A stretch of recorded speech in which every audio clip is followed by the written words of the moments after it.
Katanya, Jakarta adalah kota yang tak pernah tidur. Tapi bahkan di tengah kelap-kelip gedung pencakar langit dan suara klakson yang tak henti, ada tempat-tempat yang menyimpan kegelapan.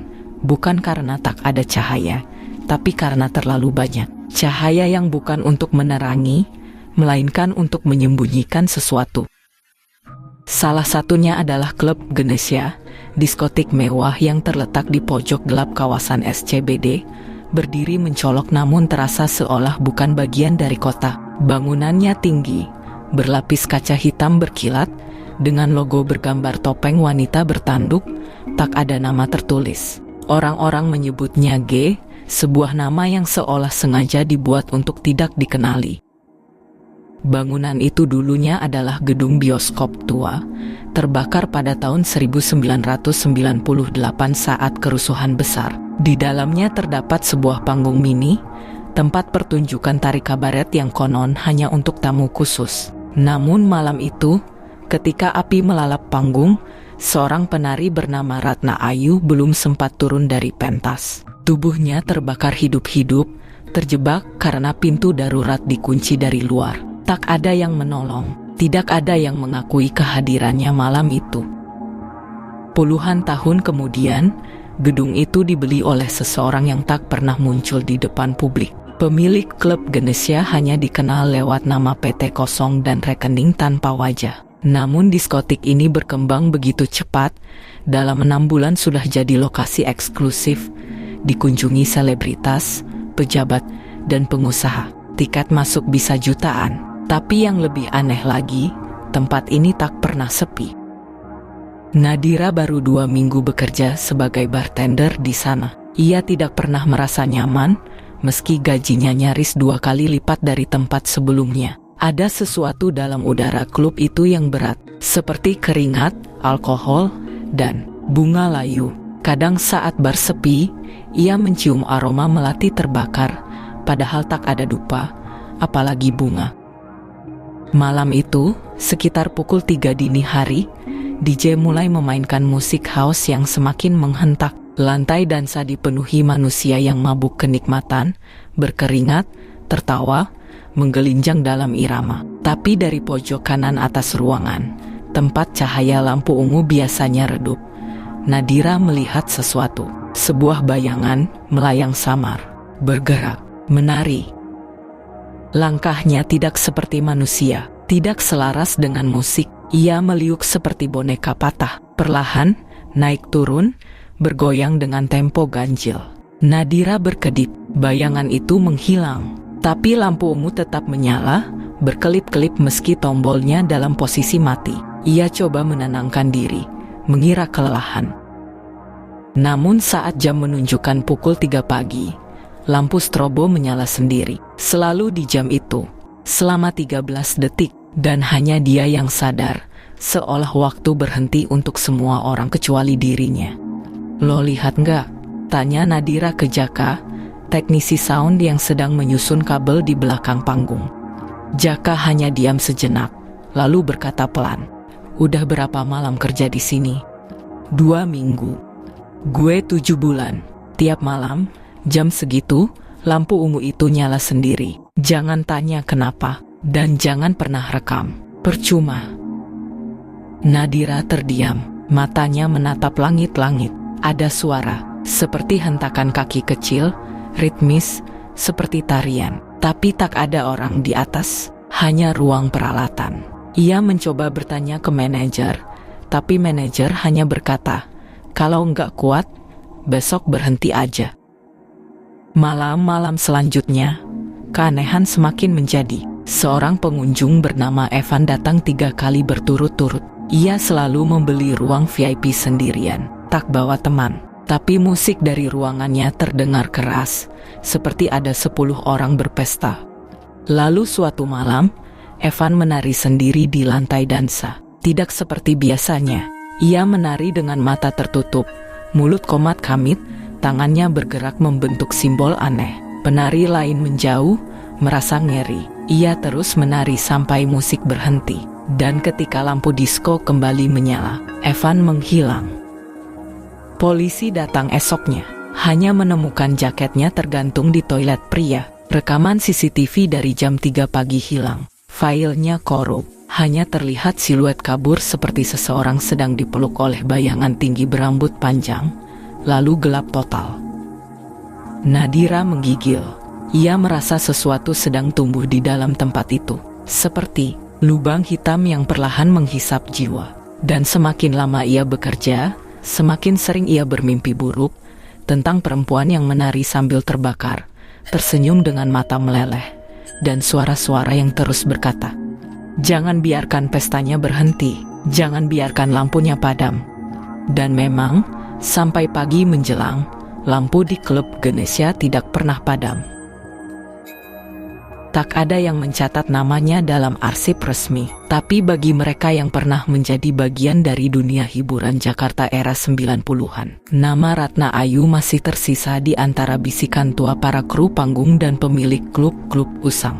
Bukan karena popularitasnya, melainkan karena cara ia menghilang, atau lebih tepatnya, dibakar hidup-hidup di sebuah panggung kecil yang kini telah dikubur oleh beton dan sinar strobo.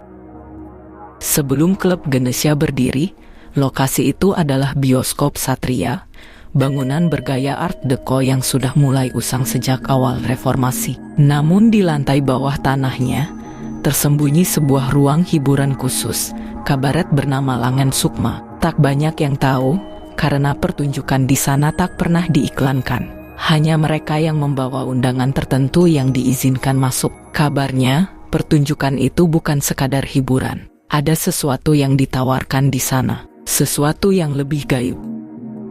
Ratna Ayu datang ke Jakarta dari Purwodadi pada usia 19 tahun.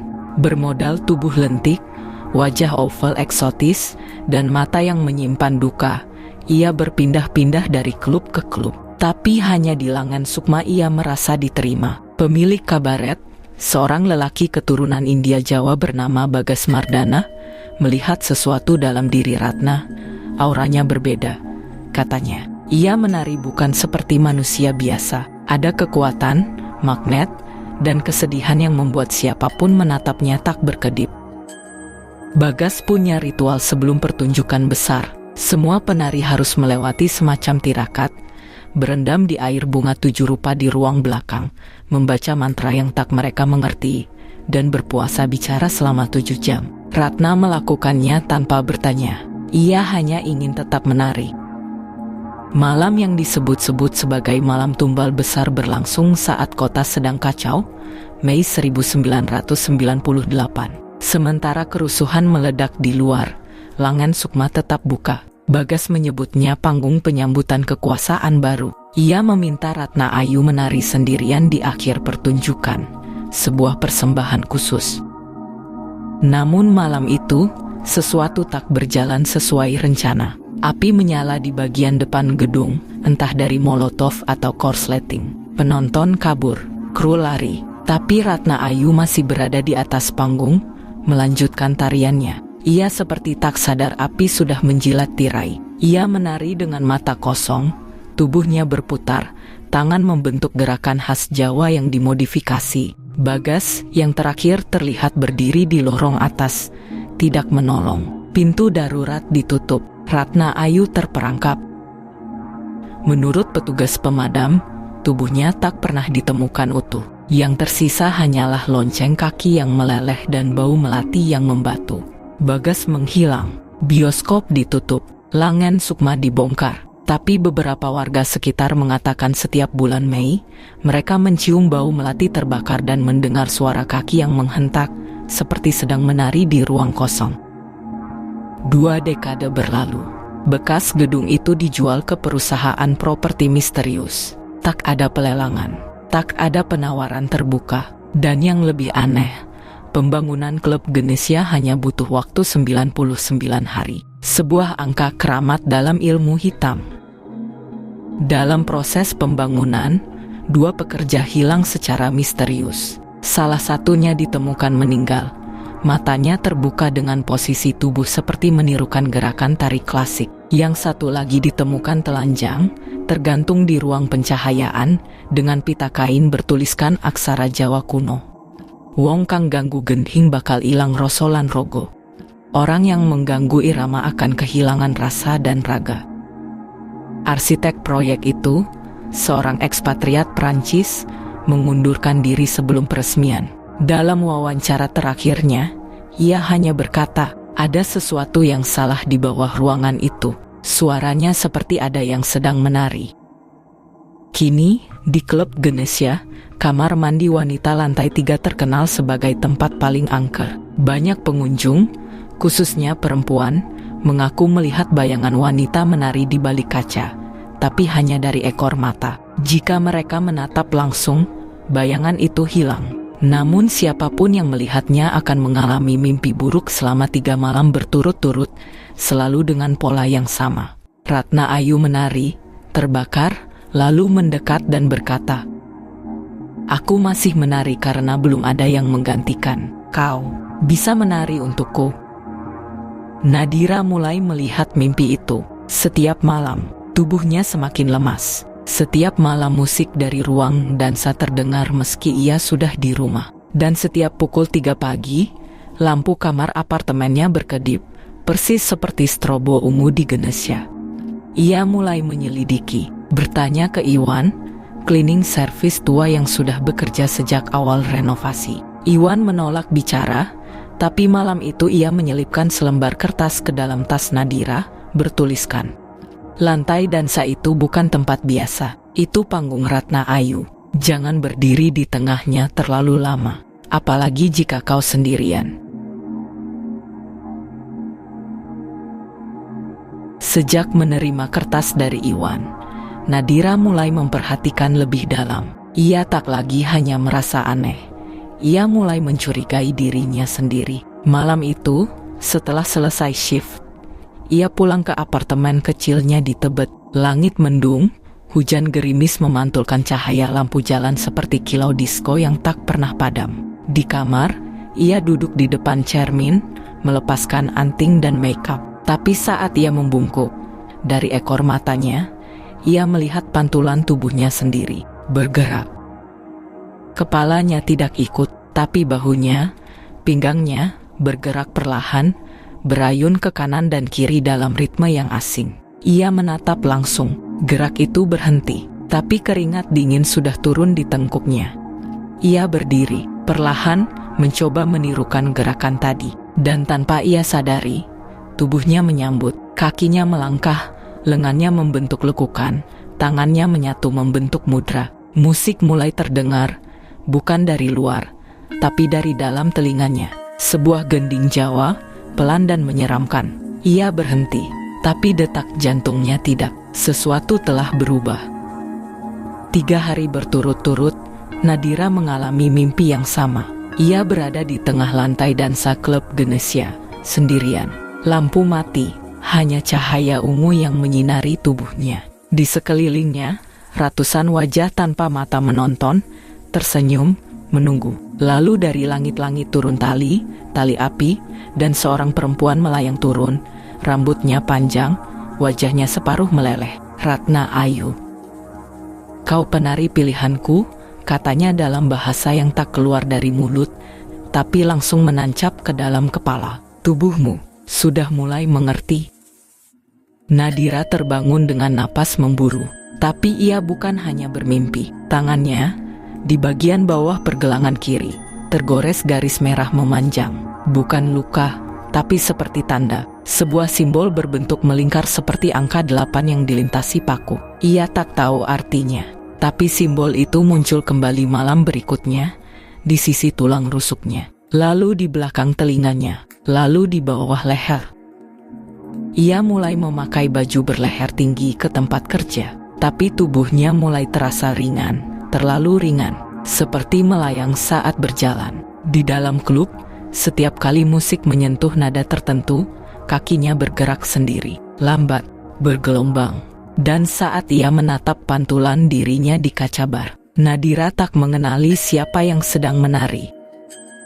"Gue lihat lo semalam di panggung," kata Jaka di belakang. "Gila, lo keren banget." Nadira mengernyit. "Aku nggak naik panggung." Jaka mengangkat alis. "Jam 3 pagi. Lo di tengah-tengah, kayak kerasukan. Tapi semua orang diam nonton. Musik juga tiba-tiba berubah. Nadira tak menjawab. Ia tak ingat. Ia hanya tahu jam 3 pagi semalam ia sedang membersihkan gelas. Malam itu, ia putuskan untuk tinggal lebih lama. Ia minta shift tambahan. Ia ingin tahu apa yang sebenarnya terjadi saat ia tidak sadar. Pukul 3 dini hari, lampu ungu menyala. Musik berhenti. Klub jadi hening seperti ruang hampa. Dan Nadira melangkah ke lantai dansa, bukan karena ia ingin, tapi karena ia harus. Kakinya bergerak tanpa perintah, lengannya terangkat sendiri, lehernya menekuk pelan. Ia menari. Gerakan itu tidak seperti manusia, tidak pula seperti penari kabaret, tapi seperti sesuatu yang jauh lebih tua. Ia merasa jiwanya ditarik keluar pelan-pelan, lalu diganti dengan roh lain yang lebih kuat. Ia mendengar suara Ratna Ayu, bukan dari luar, tapi dari tulang belakangnya sendiri. Tumbal berikutnya akan datang. Kau hanya perlu menari. Aku yang memilihmu. Kau yang menghidupkan pesta. Tiba-tiba suara musik kembali, keras. Penonton bersorak. Nadira terjatuh. Ia membuka matanya di bawah cahaya strobo. Dan semua orang di sekelilingnya memandangnya seperti dewa. Beberapa tamu VIP bahkan memberikan uang ke bartender agar Nadira menari lagi. Tapi Nadira hanya diam. Tubuhnya tak kuat, tapi hatinya lebih takut. Karena ia tahu, bukan dirinya yang mereka lihat semalam, tapi Ratna Ayu yang sedang menari lewat dirinya. Seminggu kemudian, ruang bawah tanah klub Ganesha dibuka untuk renovasi sound system. Seorang teknisi bernama Roni turun sendirian, tapi ia tak pernah kembali. Yang ditemukan hanya headphone-nya, dan di dinding bekas bioskop lama terukir sesuatu yang baru. Ratna Ayu belum selesai menari, dan kini ia punya tubuh baru. Nadira tidak tahu sejak kapan ia mulai kehilangan waktu. Beberapa menit terasa seperti jam, beberapa jam hilang tanpa jejak. Kadang ia terbangun dengan tubuh penuh keringat, matanya merah, dan kuku-kuku kakinya berdarah seolah habis menghentak lantai keras tanpa alas. Namun malam itu ia sadar satu hal, ia tidak sendiri.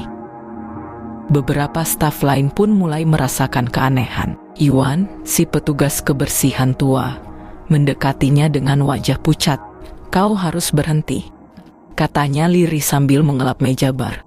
Kau sudah terlalu dalam. Aku ingin keluar, jawab Nadira. Iwan menoleh cepat, matanya memerah seperti kurang tidur. Kalau kau benar-benar mau keluar, jangan lewat pintu depan. Mereka menunggu di sana. Mereka. Iwan tak menjawab. Ia hanya menyelipkan sebuah benda kecil ke tangan Nadira. Lonceng kaki penari Jawa. Kecil, berkarat, ada bekas darah kering di sela besinya. Kalau kau mendengar suara lonceng itu berbunyi sendiri, bisiknya, jangan menoleh. Nadira ingin bertanya lebih banyak, tapi malam itu Iwan tidak pernah kembali dari ruang bawah tanah. Ia turun untuk mengambil alat pel lantai dansa, tapi tak pernah muncul lagi. Saat dicari, pintu basement terkunci dari dalam. Security memanggil teknisi kunci, tapi anehnya, kunci yang biasa mereka pakai berubah bentuk, seolah diganti semalam oleh tangan tak terlihat. 2 hari kemudian, kru sound bernama Ferry juga menghilang. Ia sempat mengatakan kepada Nadira bahwa dirinya sempat memutar ulang rekaman suara dari jam 3 pagi dan mendengar gumaman perempuan bersamaan dengan musik. Kayak ada suara ngaji, tapi bukan bahasa Arab, bukan bahasa Jawa juga. Lebih mirip suara manusia tapi nggak jelas. Ferry membawa rekaman itu, tapi malamnya ia tak pulang ke rumah. Paginya, mobilnya ditemukan di parkiran klub, terkunci dari dalam, dengan jendela berkabut dari dalam kaca. Di kaca bagian dalam, tertulis dengan jari, "Jangan rekam aku." Nadira mulai ketakutan, tapi juga penasaran. Ia tidak bisa lari begitu saja. Tidak setelah tubuhnya kini bisa menari dalam gelap. Tidak setelah ia menyadari simbol di kulitnya semakin banyak. Dan tidak setelah ia mulai merasakan hasrat untuk berada di lantai dansa, untuk menari dalam lampu ungu, untuk dilihat oleh mereka yang haus pesta. Suatu malam, Nadira mencoba kabur. Ia menunggu sampai jam 2 pagi, lalu berpura-pura sakit dan keluar lewat dapur. Tapi saat ia menyusuri lorong belakang, yang biasanya langsung menuju parkiran, lorong itu terasa lebih panjang. Cahaya lampunya berkedip, dan udara jadi lembab seperti ruang bawah tanah. Tiba-tiba,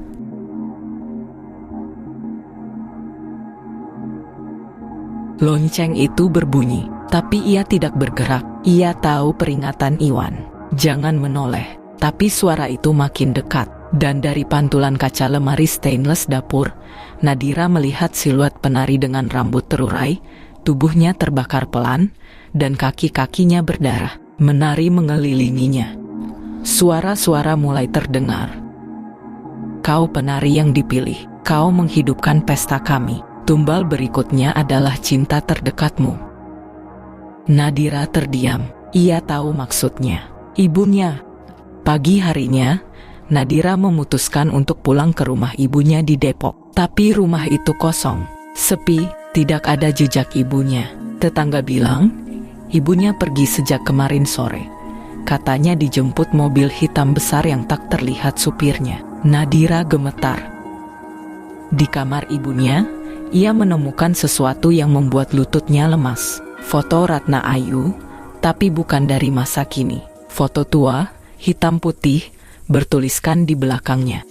Ratna Ayu, tante dari pihak bapak, menghilang saat pentas 1998. Nadira tidak bisa bernapas. Ia mengambil foto itu, lalu terduduk di kasur. Ia bukan hanya penari pengganti, ia adalah darah dari Ratna Ayu sendiri, tumbal yang sudah dipilih sejak ia lahir. Di balik foto itu, tertempel secarik kertas tipis, hampir hancur. Yang menari dalam api tak akan mati, tapi harus menari selamanya, sampai digantikan darahnya sendiri.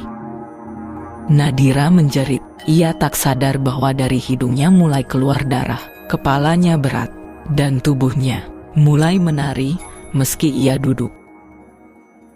Malam itu, Nadira tak pernah tahu bagaimana tubuhnya bisa kembali tenang. Yang ia ingat hanya rasa nyeri di dada, suara gamelan berdentam dalam tulangnya, dan aroma melati yang semakin menusuk hingga membuatnya ingin muntah. Saat kesadarannya kembali, ia sudah tergeletak di lantai rumah ibunya. Mulutnya penuh darah. Di sekelilingnya, berhamburan serpihan kaca, bingkai foto yang pecah, dan selembar kain tipis yang menempel di lantai. Kain penari.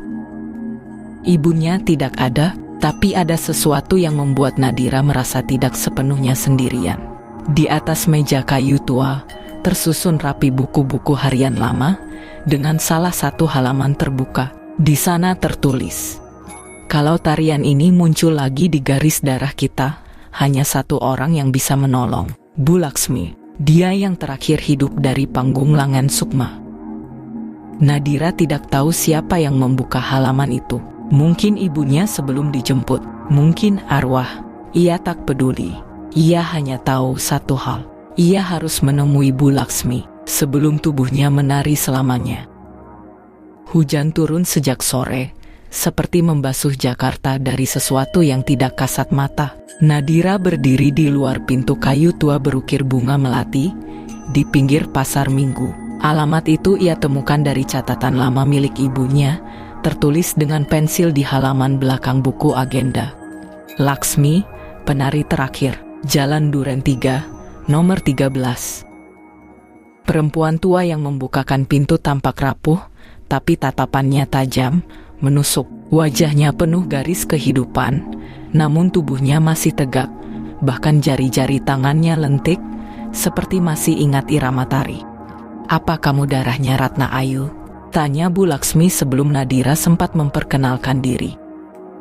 Nadira mengangguk, perlahan. Saya, keponakannya. Saya pikir beliau sudah menjadi bagian dari dunia lain. Tapi belum selesai, potong Bu Laksmi. Dan kalau kau tidak berhenti menari, dia akan mengambil tubuhmu sepenuhnya. Nadira hampir menangis. Saya tidak ingin menari. tapi tubuh saya bergerak sendiri. Simbol-simbol muncul di kulit saya. Saya merasa seperti bukan saya lagi. Bu Laksmi tak terkejut. Ia menyalakan dupa, menutup tirai, lalu mengeluarkan sebuah kain selendang merah darah dari dalam peti kayu tua. Di ujung kain itu, terjahit bel kecil, lonceng khas penari klasik yang sama seperti yang Iwan berikan. Ini warisan tari tanding Sukma, bisik Bu Laksmi. Tari kuno yang dulu digunakan untuk memanggil dan mengikat arwah penari ke tubuh penari baru. Tapi, juga bisa digunakan untuk melawan. Tapi harus satu hal, penarinya harus berani membakar dirinya sendiri, secara batin. Bagaimana caranya? Tanya Nadira. Kau harus menari dengan sepenuh jiwa, sambil menolak semua kenikmatan yang ditawarkan roh itu. Saat dia masuk tubuhmu, jangan nikmati apapun. Jangan biarkan iramanya menguasaimu. Jangan izinkan tepuk tangan membuatmu bangga. Itu candu, dan itu pintu masuknya. Nadira terdiam. Ia memandang lonceng kecil di ujung selendang. Tangannya gemetar, tapi hatinya mulai tegas. Sebelum ia pergi, Bu Laksmi menyerahkan satu nama lagi, Ustadz Hasan. Dia yang dulu coba hentikan pembangunan Ganesha, tapi gagal karena dia sendiri kabur setelah melihat apa yang mereka bangun di bawah lantai. Mencari Ustadz Hasan tak mudah. Ia sudah tak berdakwah di masjid kota. Nadira menemukannya di sebuah pondok kecil di pinggiran Bogor. Hidup sederhana, menjaga kolam ikan dan mengajar anak-anak mengaji. Matanya redup, tapi sorotnya seperti menyimpan ketakutan yang sudah terlalu lama dipendam. Aku tak akan kembali ke tempat itu, katanya setelah mendengar nama klub Ganesha. Tapi kalau saya tidak hentikan ini, saya akan menjadi seperti dia, ujar Nadira lirih. Ustadz Hasan memejam, wajahnya pucat, tapi ia tahu ia juga punya utang pada tempat itu, karena dialah yang dulu, di awal pembangunan, mencoba memberi peringatan kepada pemiliknya. Saat mereka menggali fondasi, aku dipanggil. Mereka bilang banyak pekerja melihat penari rambut api. Aku turun ke ruang bawah, dan aku dengar gamelan dari dalam tanah. Tapi yang lebih menyeramkan, aku lihat sebuah kepala menari di udara, tanpa tubuh, matanya kosong. Tapi senyumnya seperti mengenali aku. Ia menahan napas. Malamnya, semua orang dalam tim ruqyah mundur. Tapi aku bertahan. Aku baca ayat kursi, dan tanah itu bergetar, seolah menolak. Nadira menggenggam selendang pemberian Bu Laksmi. Saya tidak akan pergi ke sana untuk ruqyah. Saya akan pergi untuk menari. Ustadz Hasan menatapnya tajam, lalu berdiri. Kalau begitu, aku akan ikut, tapi bukan untuk menyelamatkanmu, hanya untuk menyaksikan. Karena tarianmu akan menentukan apakah malam Jakarta akan tetap berdansa dalam kegelapan atau akhirnya padam. Malam terakhir pun datang. Klub Ganesha lebih ramai dari biasanya. VIP penuh, musik menggila. Tapi semua cahaya terasa gelap. Nadira mengenakan selendang merah darah di balik jaket hitamnya. Ustadz Hasan menyelinap masuk lewat jalur servis dapur. Bu Laksmi menunggu di mobil, membaca doa sambil memegang foto Ratna Ayu yang sudah mulai memudar. Pukul 3 pagi, lampu ungu menyala, musik mati, semua tamu terdiam. Dan Nadira, tanpa sadar, masuk ke lantai dansa. Tubuhnya mulai bergerak, perlahan, tapi tidak seperti sebelumnya. Kali ini, gerakannya melawan irama. Selendangnya berputar, menampar udara, matanya terbuka. Tapi hatinya menolak. Ia mendengar suara tepuk tangan, tapi ia memalingkan wajah. Ia mencium bau melati terbakar, tapi ia tidak goyah. Roh Ratna Ayu mulai berteriak dari dalam tubuhnya. Kau kupilih bukan untuk melawan. Kau tubuh baruku, kau darahku. Tapi Nadira menjawab, bukan dengan mulut, tapi dengan gerak. Dan di detik terakhir, saat lonceng di ujung selendang berbunyi, Nadira menjatuhkan dirinya sendiri ke lantai, memukul dadanya, lalu berteriak dalam bisikan. Aku menari, bukan untukmu. Lantai dansa retak, lampu meledak, Musik berhenti, semua tamu panik, dan di tengah-tengah kekacauan itu, klub Genesia padam untuk pertama kalinya sejak dibuka. 3 hari setelah lantai dansa klub Genesia padam, Jakarta seperti kehilangan denyut malamnya. Klub itu ditutup sementara, katanya. Tapi semua staf tahu, sesuatu telah rusak. Bukan cuma sound system atau lampu, tapi jiwa tempat itu. Nadira tak kembali bekerja. Ia tinggal di rumah ibunya, yang kosong dan penuh bayangan. Tapi malam itu, suara gamelan kembali terdengar, pelan, seolah hanya dalam kepala. Lonceng kecil dari selendang tari di sudut meja, berbunyi sendiri. Nadira menutup telinga, tapi suara itu berubah. Bukan lagi irama, tapi bisikan, lembut, familiar. Sayap timur, pintu lama, kau tahu jalannya, Nadiraku? Ia membeku, Nadiraku, itu panggilan khas dari satu orang saja, ibunya. Tiba-tiba semua kenangan kecil melintas. Cerita-cerita wayang sebelum tidur, irama Jawa klasik yang kadang diputar ibunya malam-malam, dan gerakan jari ibunya yang lembut seperti penari saat mengaduk teh. Ibunya seorang penari, tapi tak pernah mengaku. Nadira mengambil ponsel, mencari ulang catatan lama milik ibunya. Di bagian paling bawah, tertulis lokasi samar. Sayap timur, studio lama Langan Sukma, pintu ganda besi. Malam itu, ia kembali ke bangunan tua di belakang klub Genesia, bagian yang sudah tak dipakai sejak renovasi besar. Lewat jalan sempit di antara gedung dan taman hias, ia menemukan pintu besi berkarat yang terkunci dengan gembok rantai. Tapi kunci itu sudah terbuka. Begitu masuk, lorong sempit menyambutnya. Cahaya remang dari lampu minyak di dinding membuat udara di dalam terasa seperti lorong waktu. Tangga menurun, dan di ujung lorong itulah Nadira melihatnya. Ibunya duduk bersila, menghadap panggung batu. Tapi Nadira tak bisa langsung bicara. Tenggorokannya tercekat, tubuhnya bergetar. Emosi campur aduk antara marah, takut, dan rindu. Ibu, suaranya gemetar. Perempuan itu menoleh, wajahnya pucat. Tapi bukan karena sakit, tapi karena lama tinggal di dalam bayangan. Kau datang juga, katanya datar. Tepat waktu. Malam ini, irama tua akan naik lagi. Dan kalau kau tidak siap, tubuhmu akan menjadi panggung berikutnya. Apa maksud ibu? Nadira melangkah maju. Dulu, kami pikir pesugihan itu hanya milik Bagas. Tapi ternyata, Ratna Ayu tidak butuh lelaki. Ia hanya butuh darah. Dan ketika ia terbakar, ia tidak mati. Ia berpindah ke dalam garis keturunan, termasuk aku. Nadira terbelalak. Jadi, ibu tahu ini semua? Bahkan saat aku kerasukan, saat aku hampir terbakar dari dalam, ibu hanya diam. Air mata Nadira mengalir, tapi ibunya tidak. Aku tidak diam, aku mempersiapkanmu. Selama hidupmu, kau sudah kulatih. Cara berdiri, cara menahan emosi, cara menari. Bahkan ketika kau tidak sadar itu tarian, aku tidak bisa menolak warisan ini. Tapi aku bisa membentuk tubuhmu agar tidak mudah dimakan. Lalu kenapa sekarang? Kenapa pergi? Kenapa tidak melindungiku? Ibunya bangkit, melangkah pelan, lalu berkata dengan suara lirih.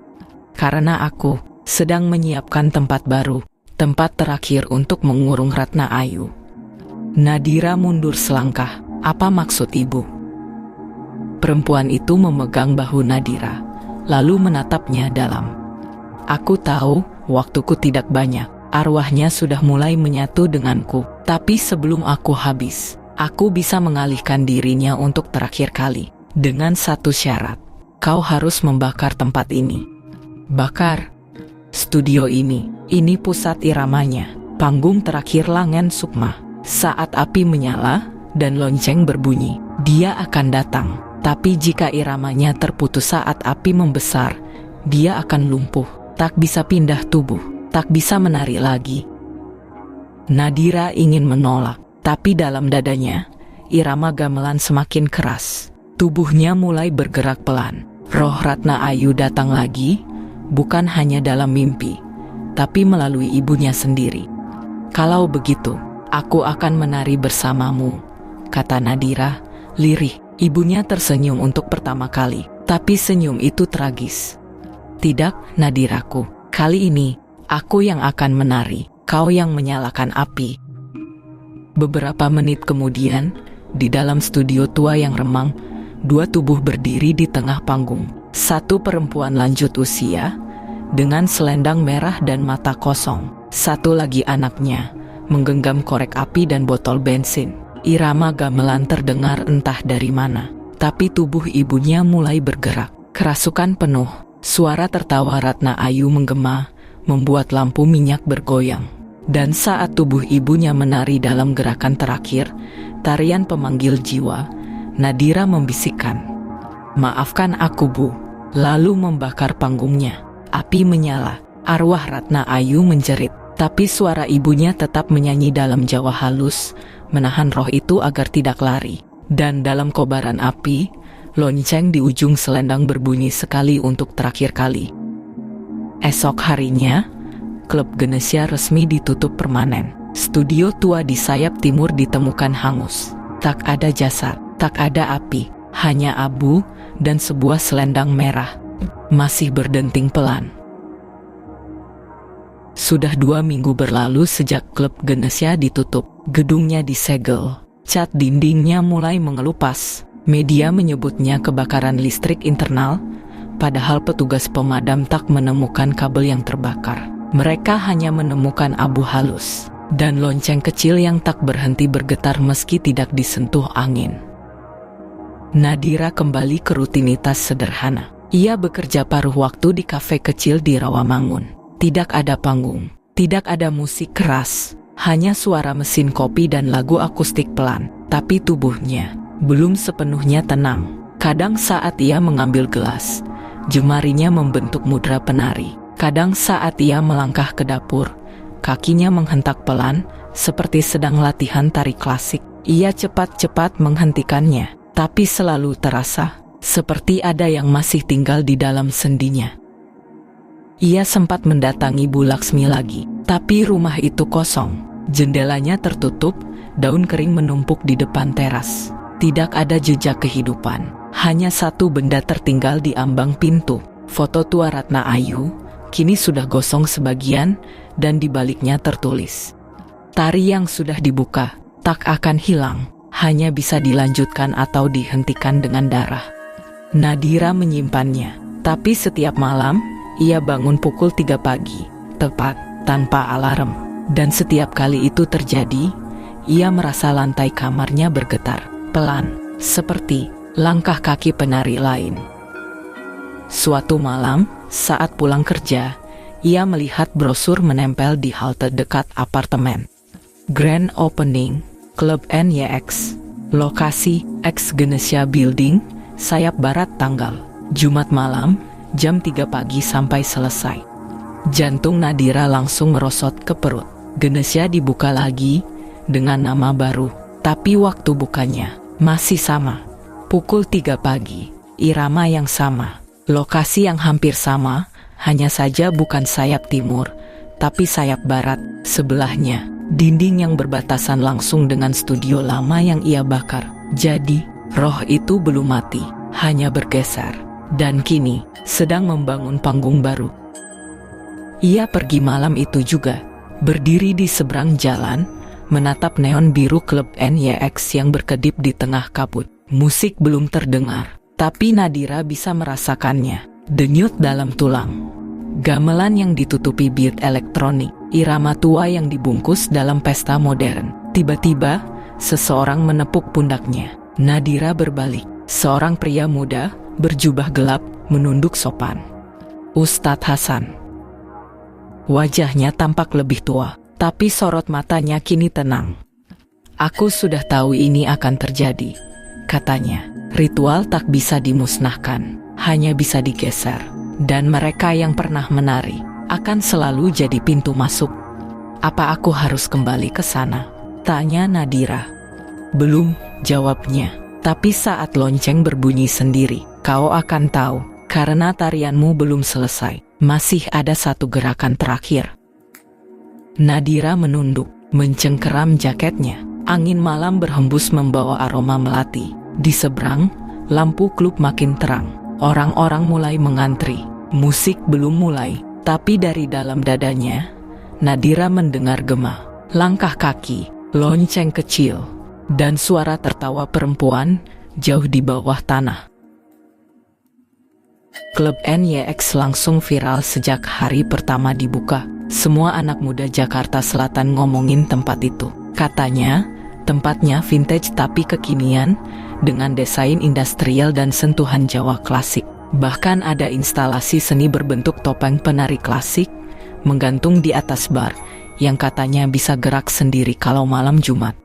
Nadira hanya bisa menonton dari jauh, dari timeline Instagram, dari story teman-teman lamanya. Tapi ia tahu, setiap video berdurasi 15 detik itu menyimpan sesuatu yang tak kelihatan. Irama yang sama. Irama yang dulu pernah menggerakkan jari, tulang, dan napasnya, tanpa izin. Ustadz Hasan menemuinya seminggu setelah pembukaan. Ia membawa rekaman audio dari lantai dansa NYX, disadap oleh seorang teknisi audio yang curiga.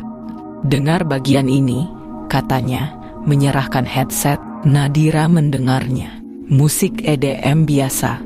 Tapi setelah menit ke strip 2.41, masuk sesuatu yang lain. Dengung gamelan. Pelan, diselipkan, disamarkan. Tapi ada, dan tepat di detik ke-2.44, suara perempuan. Pilih tubuh yang menari, pilih yang menginginkan cahaya. Nadira langsung berdiri. Mereka mulai memilih tumbal baru. Pukul 2.50 dini hari, Nadira menyusup masuk ke klub NYX. Bukan melalui pintu utama, tapi lewat gang belakang yang dulu mengarah ke dapur Genesya. Jalurnya masih ada, dan kini lebih rapi. Tapi hawa di dalamnya tetap sama, lembab, sunyi, bau bunga layu. Di balik tirai dapur, ia melihat lantai dansa baru. Lebih terang, lebih mewah, tapi masih menyimpan sesuatu yang salah. Terlalu terang, seperti mencoba menutupi kegelapan. Para penari muda bercingkrak, tapi beberapa dari mereka matanya kosong.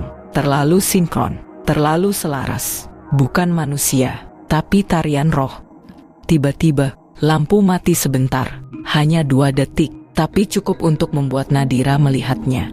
Bayangan perempuan, rambut menjuntai, selendang api. Ia tak sendiri. Lonceng kecil di pergelangan Nadira bergetar.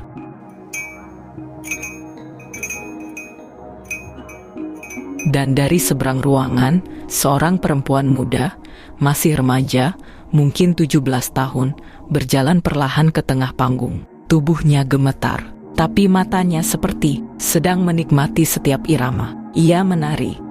Nadira ingin berteriak, tapi semua orang di ruangan ikut terbawa. Mereka mengira ini bagian dari pertunjukan. Mereka menyemangati penari kerasukan itu. Dan ketika gadis itu mulai mengangkat tangan dan kepalanya menengadah, dari dadanya keluar asap hitam tipis, lalu masuk ke tubuhnya lagi. Dia sedang dimasuki, bisik Ustadz Hasan di belakang Nadira. Tarian pengukuhan. Nadira menggigit bibir. Kita harus selamatkan dia. Kau tidak bisa menghentikan tariannya, tapi kau bisa menggantinya. Dalam hitungan detik, Nadira melepaskan jaket. Ia menyelinap ke sisi panggung, lalu melangkah perlahan. Musik berhenti tiba-tiba. Semua mata tertuju padanya. Tapi roh Ratna Ayu juga tahu siapa dia. Gamelan mulai menggema, meski tidak dimainkan. Dan Nadira mulai menari. Tapi bukan tarian pengundang. Ia menari seperti Bu Laksmi dulu mengajarkannya. Tarian pengusir, tarian penolak, tarian pembalik roh. Tubuhnya gemetar. Lonceng berbunyi liar. Gadis yang kerasukan itu jatuh pingsan. Tapi semua lampu di klub NYX mulai mati satu persatu. Di langit-langit, topeng penari retak. Dan dari speaker, terdengar suara tertawa. Tapi bukan Ratna Ayu. Sesuatu yang lebih muda, lebih baru. Darahmu sudah kuat, Nadira. Tapi kini, aku juga bisa memilih tubuh lain. Ada banyak yang ingin menari. Banyak yang ingin dikenal. Banyak yang ingin abadi.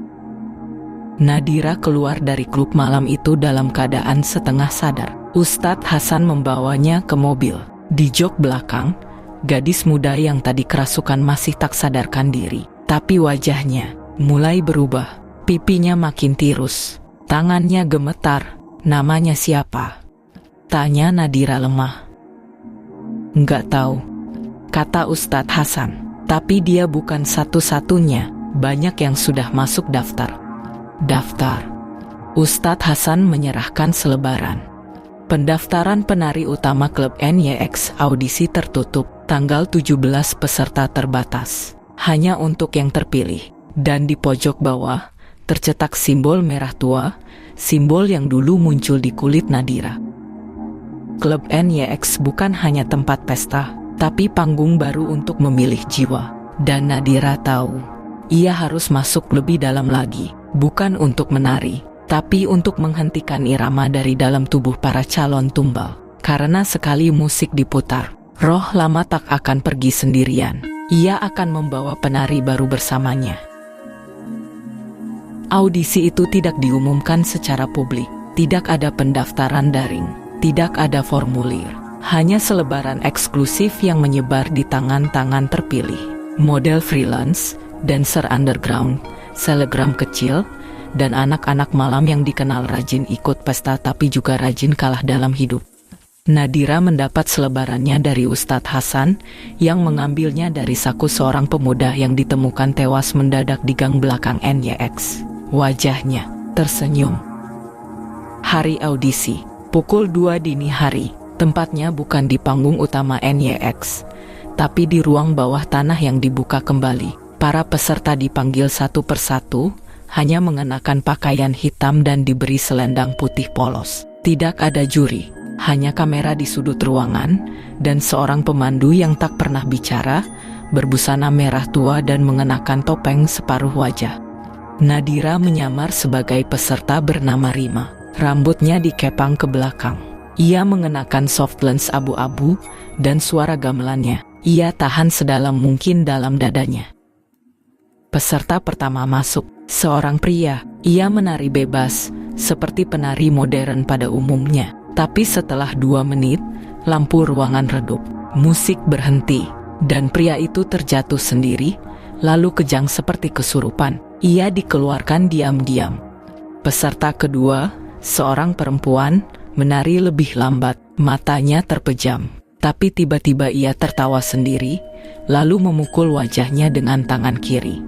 Keras, lonceng berbunyi padahal tak ada lonceng. Ia dipilih, tapi Nadira tahu, bukan untuk jadi bintang, tapi jadi panggung. Lalu giliran Nadira. Ia masuk ke ruangan gelap itu. Kamera menyorot dari sudut. Pemandu bertopeng mengangguk, lalu menekan tombol. Musik gamelan elektronik diputar. Irama cepat, mencekam. Tubuh Nadira langsung merasa ingin bergerak. Tapi ia melawan. Ia menari dengan cara aneh. Bukan untuk menarik perhatian, tapi untuk membingungkan roh yang memilih. Ia bergerak seperti boneka rusak, lalu tiba-tiba berhenti. Lalu berputar tapi menghadap dinding. Tidak sinkron, tidak teratur. Ia membuat dirinya tak menarik untuk dimasuki. Setelah 2 menit, lampu kembali terang. Pemandu bertopeng berdiri, tak berkata apapun, hanya mendekat dan menggenggam pundak Nadira. Lalu membisikkan satu kata. Darahnya bersih, tapi penuh dendam. Simpan. Nadira pura-pura tak paham. Ia menunduk, tapi di balik rambutnya, keringat dingin mulai menetes. Roh di balik audisi ini, tahu siapa dia? Setelah audisi, 5 peserta dinyatakan terpilih. Mereka akan menari di malam puncak, persembahan irama abadi, yang katanya hanya dilakukan sekali dalam 10 tahun. Nadira diam-diam menyusup daftar nama dan mencari para peserta. Tapi saat malam tiba, satu dari mereka menghilang. Kamar hotelnya kosong, selimutnya basah. Di dinding kaca, tertulis huruf kuno yang Nadira kenali. 1 tubuh sudah diambil, 4 lagi akan cukup, tapi 1 tubuh lama belum selesai. Nadira tahu itu untuknya. Malamnya Nadira bermimpi. Ia berada di atas panggung, menari sendirian di ruangan yang penuh penonton berkepala bayangan. Tapi dari tengah panggung muncul cermin besar, dan di dalamnya bukan pantulan dirinya, tapi Ratna Ayu tersenyum mengenakan wajah Nadira sendiri. Kalau kau tak mau menari untukku, maka aku akan menari dengan tubuh yang mencintaimu, tubuh ibumu. Nadira bangun dengan tubuh dingin, dan di jendela apartemennya terikat selendang merah yang ia bakar dulu, kini kembali utuh. Pukul 3 dini hari, langit Jakarta mendung, tapi di bawah tanah klub NYX, segalanya justru semakin terang. Lorong menuju panggung bawah tanah diterangi ratusan lilin merah. Asap dupa memenuhi udara, membawa aroma melati busuk dan minyak cendana. Di depan pintu besar dengan simbol ukiran Jawa kuno, 4 penari perempuan berdiri diam. Wajah mereka pucat, mata mereka kosong, tapi tubuh mereka sudah mulai bergerak. Perlahan, seolah tarian sudah dimulai, tanpa musik. Nadira menyusup sebagai teknisi lampu. Ia mengenakan jumpsuit hitam dan topi, membawa tas peralatan palsu. Di dalam tas itu, selendang ibunya yang diselamatkan dari abu panggung lama, dan sebuah benda kecil berbalut kain putih, lonceng milik Ratna Ayu. Ustadz Hasan menunggu di luar, berjaga. Kalau lampu berkedip 3 kali, katanya sebelum Nadira masuk, aku akan bacakan ayat penutup di luar. Tapi roh itu harus dipancing muncul penuh, harus ada tubuh yang siap ditawarkan. Nadira tak menjawab, tapi dalam dadanya, gamelan sudah berdentam lagi. Bukan karena kerasukan, tapi karena ia sudah siap menari untuk terakhir kalinya. Panggung bawah tanah NYX bukan panggung biasa. Lantainya bukan marmer, tapi batu hitam tua yang hangat disentuh. Di tengah-tengahnya, lingkaran emas dengan ukiran wajah penari kuno. Dinding ruangan dipenuhi topeng-topeng tua yang tak bergerak, tapi mata-matanya mengikutimu. Para tamu duduk melingkar. Mereka bukan tamu biasa. Semua berpakaian serba hitam, diam, tanpa suara. Bahkan ketika penari pertama mulai bergerak, tak satu pun dari mereka bertepuk tangan. Mereka hanya menunggu. Penari pertama mulai, tubuhnya ramping, wajahnya cantik, tapi setiap gerakan tampak terlalu lentur, terlalu tak wajar. Dan saat ia berhenti di tengah panggung, tubuhnya patah ke belakang, seperti sendi-sendinya dilepas paksa. Lalu ia terjatuh, tidak bergerak. Panitia menariknya diam-diam, tidak ada komentar. Penari kedua menyusul, tapi saat ia mulai menari, topeng di dinding mulai bergerak pelan menghadap padanya. Ia menari lebih cepat, nafasnya memburu. Lalu tiba-tiba, ia tertawa sendiri, menangis sendiri, dan menari dengan tangan patah. Akhirnya ia pingsan di panggung. Lampu berkedip sekali. Nadira gemetar di ruang kontrol, tapi ia belum bisa turun. Ia tahu, Ratna Ayu belum muncul. Penari ketiga mulai. Kali ini, gerakannya tenang, teratur, tapi tiba-tiba, lantai batu retak sedikit. Api muncul dari celahnya. Suara gamelan terdengar tanpa sumber, dan bayangan Ratna Ayu mulai melayang di langit-langit, berputar seperti kain basah yang diputar pelan. Satu tubuh lagi. Satu tarian terakhir. Penari keempat belum mulai, tapi ia sudah menangis. Ia berlutut di panggung, tubuhnya menggigil, wajahnya menoleh ke atas. Ia melihat Ratna Ayu, lalu ia pingsan. Semua tamu berdiri, topeng-topeng bergetar, dan dari tengah panggung, lantai batu terbuka perlahan, membentuk lubang persembahan. Api muncul dari bawah, dan sosok itu naik.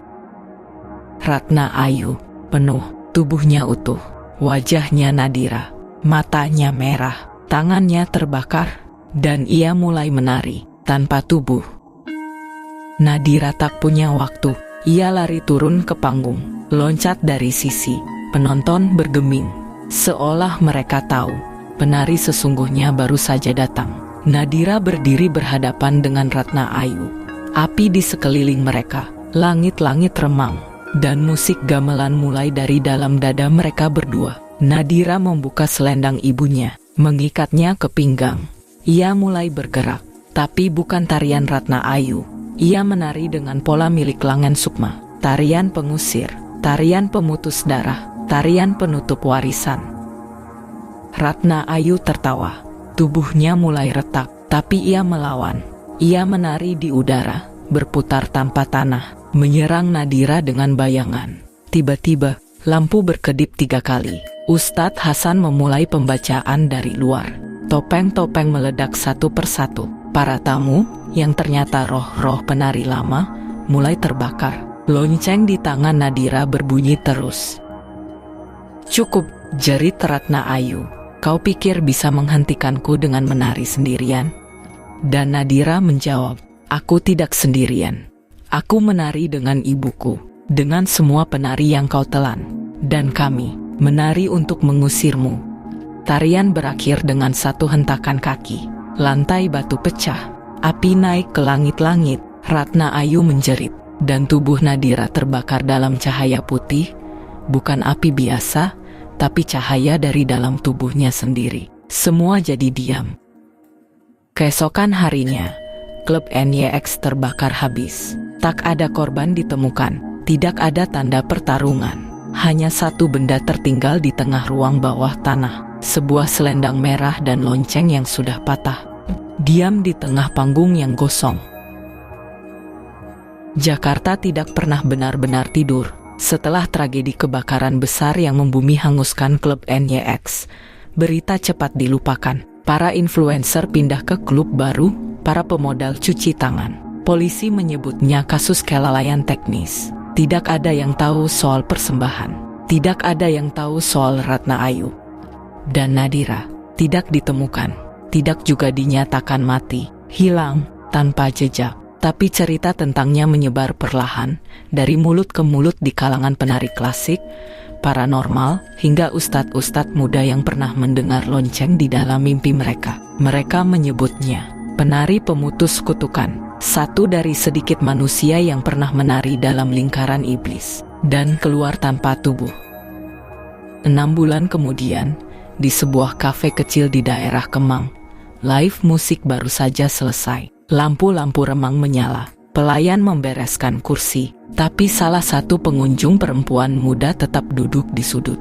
Wajahnya teduh, rambutnya panjang, dikunci rapi. Ia mengenakan sweater abu-abu dan rok panjang hitam. Di tangannya, segelas teh melati.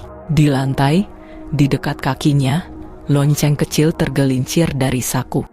Seorang pelayan bertanya, "Kak, mau ditutup ya?" Sudah malam perempuan itu hanya tersenyum kecil, lalu berdiri, dan mulai menari, pelan, tanpa musik, tapi gerakannya begitu anggun, teratur. Seorang pengunjung lain yang kebetulan mantan penari klasik menoleh, matanya membesar.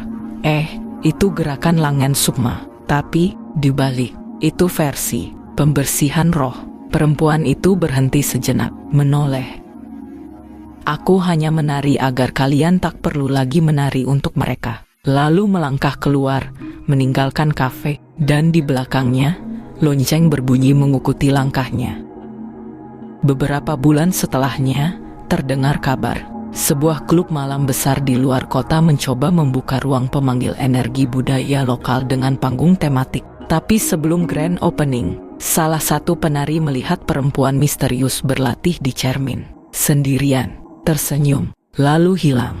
Panggung mereka dibatalkan, studio ditutup, dan sejak saat itu, banyak klub tidak lagi berani membuka audisi penari utama tanpa alasan jelas. Konon, mereka takut tarian terakhir Nadira belum selesai, masih berlanjut dalam bayangan. Like and subscribe.